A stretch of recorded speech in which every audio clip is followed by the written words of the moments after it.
सुप्रभात। नमस्ते मेरे प्रिय छात्रों। हिंदी लोक भारती 10वीं कक्षा, पाठ 10वां ठेस। तो पिछली तासिका में जो ठेस पाठ के रचनाकार है फणीश्वर नाथ रेणु जी, तो इनका परिचय हमने देखा है और उसी के साथ गद्य संबंधी जानकारी भी हमने देखी है। तो यह जो ठेस पाठ है तो यह एक आंचलिक कहानी है, तो ग्रामीण जीवन पर कहानी है, यह हमने देखा है। और सिरचन जो है इसका मुख्य पात्र, इस पाठ का जो मुख्य पात्र सिरचन है, तो उसकी जानकारी भी हमने थोड़ी देखी है। तो आज हम आगे का पाठ देखेंगे। देखो सेकंड पैराग्राफ, सबका ध्यान किताब में चाहिए। बिना मजदूरी के पेट भर भात पर काम करने वाला कारागिर। दूध में कोई मिठाई न मिले तो कोई बात नहीं, किंतु बात में जरा भी झाला वह नहीं बर्दाश्त कर सकता। सिरचन को लोग चटोर भी समझते हैं। तली बघारी हुई तरकारी, दही की कड़ी, मलाई वाला दूध, इन सब का प्रबंध पहले कर लो, तब सिरचन को बुलाओ। दुम हिलाता हुआ हाजिर हो जाएगा। खाने पीने में चिकनाई की कमी हुई कि काम की सारी चिकनाई खत्म। काम अधूरा रखकर उठ खड़ा होगा। आज तो अब अधक पाली, दर्द से माथा टनटना रहा है, थोड़ा सा रह गया है, किसी दिन आकर पूरा कर दूंगा। किसी दिन माने कभी नहीं। मोती घास और पटेर की रंगीन शीतल पाटी, बांस की तीलियों की झिलमिलाती चिप, सतरंगे डोर के ढोरे, भूसी चुन्नी रखने के लिए मूंज की रस्सी के बड़े बड़े जाले, हलवाओं के लिए ताल के सूखे पत्तों की छतरी टोपी तथा इस तरह के बहुत से काम हैं जिन्हें सिरचन के सिवा गांव में और कोई नहीं जानता।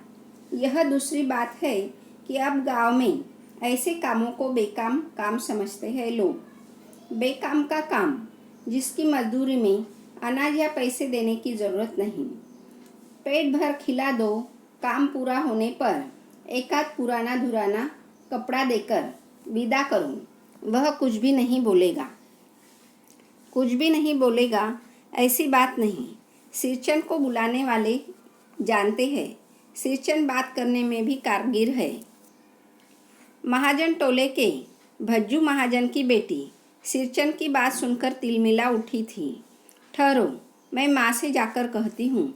इतनी बड़ी बात ही है बिटिया, बड़े लोगों की बस बात ही बड़ी होती है, नहीं तो 2-3 पटेर की पार्टियों का काम सिर्फ खेसारी का सत्तू खिलाकर कोई करवाए भला? यह तुम्हारी माँ ही कर सकती है बबूनी। सिरचन ने मुस्कुराकर जवाब दिया था। इस बार मेरी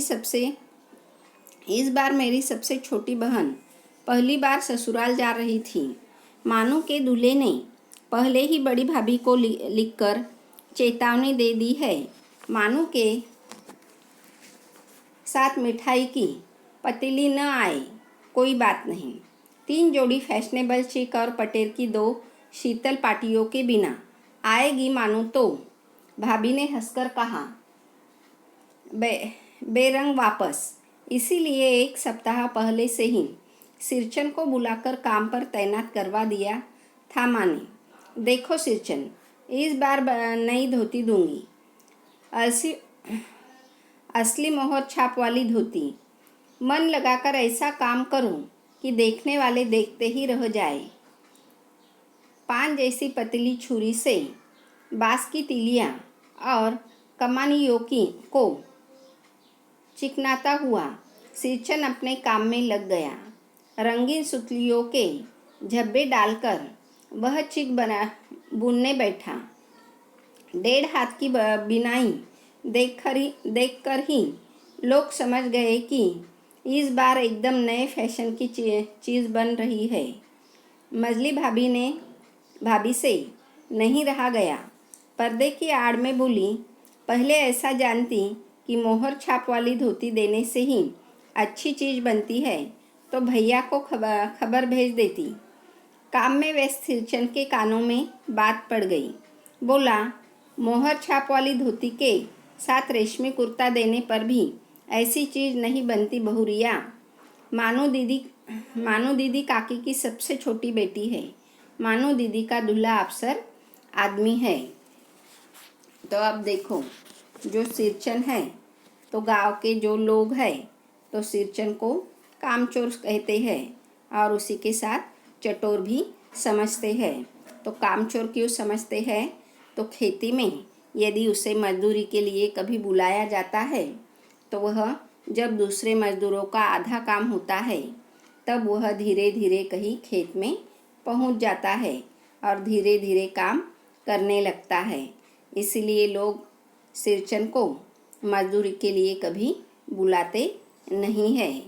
और चटोर इसलिए उसे कहते हैं कि वह उसे खाने पीने की चीज़ें सारी अच्छी ही लगती है, ऐसा लोगों का कहना है। तो जो लोग हैं, मगर लेखक कहते हैं कि जो कारागिर, अब उसे खेती का काम इतना नहीं आता है, मगर जो शीतल पाटी और चीक बनाने का कार्य वह करता है, तो गांव में उसकी तरह चीक और शीतल पाटी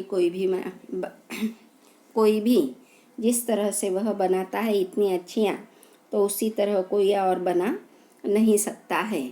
तो इस तरह से यहाँ पर लेखक कहते हैं कि यह जो सिरचन है तो यह कारागिर है, एक बहुत अच्छा कारागिर है। और सिरचन को जब वह किसी के घर पर शीतल पाटी या चीक बनाने जाता है तो उसे खाने पीने की सारी अच्छी चीज़ें ही देनी पड़ती है।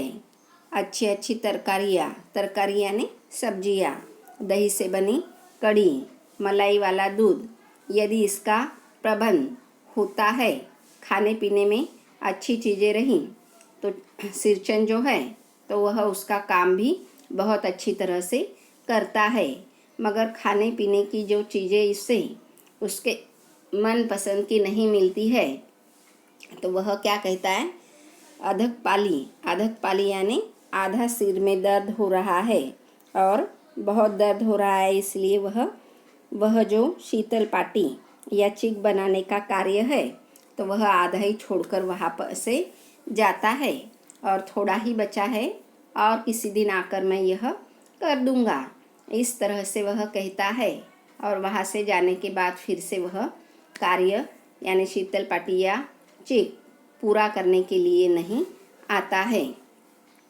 तो मोती घास से या पटेर, मोती घास यानी क्या, एक प्रकार की घास, नागर मोती की घास जो होती है तो उसे ही मोती घास कहा जाता है। और पटेर यानी तालाब में उगने वाले पौधे की जो घास होती है तो उससे यह चीक और शीतल पाटी बनाई जाती है। और इसमें बाँस का भी उपयोग किया जाता है, बाँस की तिलियों का भी उपयोग किया जाता है। जो भूसी चुन्नी, मूंज की रस्सी, ऐसे बड़े अलग अलग काम, सूखे पत्तों की छतरी, टोपी, इस तरह से जो तिलियों से बनाने के अलग अलग काम होते हैं तो वह बहुत ही अच्छी तरह से यह सिरचन बनाने का कार्य करता है। और गांव में यह कार्य जिस तरह से वह एक अच्छा कारागिर है तो उसी तरह दूसरा गांव में और कोई नहीं कर सकता है। मगर लोग, जो गांव के लोग हैं तो इसे बेकार का काम समझते हैं। बेकाम का काम यानी क्या, बेकार का काम। तो उसके लिए, ऐसे कामों के लिए पैसे देने की आवश्यकता नहीं है, उसे एक टाइम का खाना दे दो और यदि घर में जो पुराना कपड़ा है, धोती होती, वह दे दिया तो वह उसका काम हो जाता है, ऐसे गांव के लोगों का कहना है। तो सिरचन जब लोगों के घर पर बुलाने के बाद शीतल पाटी या चिक बनाने के लिए जाता है। तो एक बार लेखक कहते हैं कि जो भज्जू महाजन है तो उसके घर पर वह गया था, और जब खाने के लिए सिर्फ खेसारी का सत्तू यानी दाल के आटे का बनाया हुआ जो सत्तू उसे दिया गया तो वह चिढ़ जाता है, तिलमिला उठता है, और उस समय तिलमिला उठकर वह खरी खोटी थोड़ी बातें कर देता है। और तब जो भज्जू महाजन की बेटी है तो यह चिड़चिड़ापन सिरचन का देखती है, और वह अपनी सिरचन से कहने लगती है कि मैं अभी जाकर तुम्हारा नाम अपनी माँ को बताती हूँ। तो उस पर सिरचन बिटिया से कहने लगता है कि बड़े लोगों की सिर्फ बड़ी बड़ी बातें ही होती है, क्योंकि तुम्हारी माँ ने 2-3 दिन से मुझे सिर्फ क्या खिलाया है, सत्तू का आटा, आटे की जो पेज होती है वही खाने के लिए दिया है, और मुझसे 3-3 पटेरियाँ कराकर ली है। इस तरह से कहता है और उसे मुस्कुराकर जवाब दे देता है। अब लेखक जो है तो लेखक कहता है कि लेखक की जो सबसे छोटी बहन है तो छोटी बहन का नाम क्या है, मानू है। तो मानू जो है तो उसकी अभी अभी शादी हुई है, और अब उसे शादी होने के बाद मायके लाया जाता है, और उसके बाद फिर से उसकी विदाई होती है।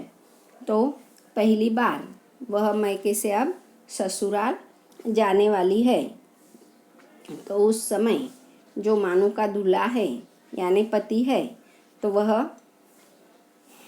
उसके यानी लेखक के भाभी को पत्र लिखता है, और पत्र में लिखता है कि साथ में मानू के साथ में आपने मिठाई भेजी नहीं तो भी चलेगा, मगर उसके बदले में 3 जोड़ी फैशनेबल चिक यानी पर्दे और पटेरी की 2 शीतल पाटियाँ अवश्य आप उसके साथ भेजो।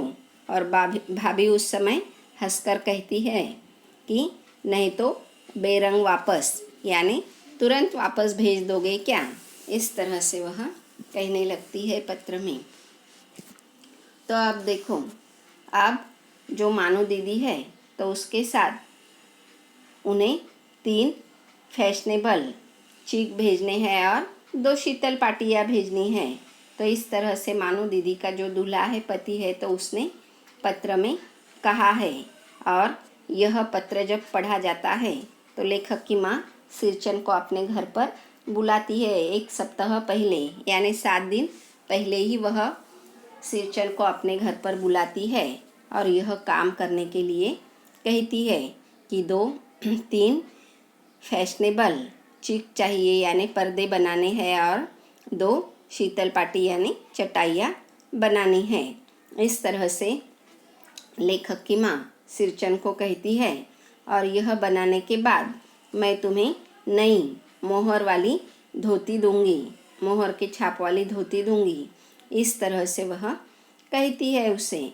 और फिर दूसरे दिन से जो सिरचन है तो वह वहाँ पर आकर काम में लग जाता है, और काम करते समय वह जो चिक है पर्दा बनाने के लिए लेता है तो अलग अलग रस्सियों, रंग बिरंगी रस्सियों का उसमें इस्तेमाल करता है, और बहुत ही अच्छी तरह से वह चिक बनाने का कार्य करने लगता है। और वह देखकर सारे जो दूसरे लोग देखते हैं, उसे जो भी देखता है तो वह कहता है कि इस बार बहुत ही सुंदर चीज़ यह बना रहा है, सिरचन बना रहा है, इस तरह से लोग कहते हैं।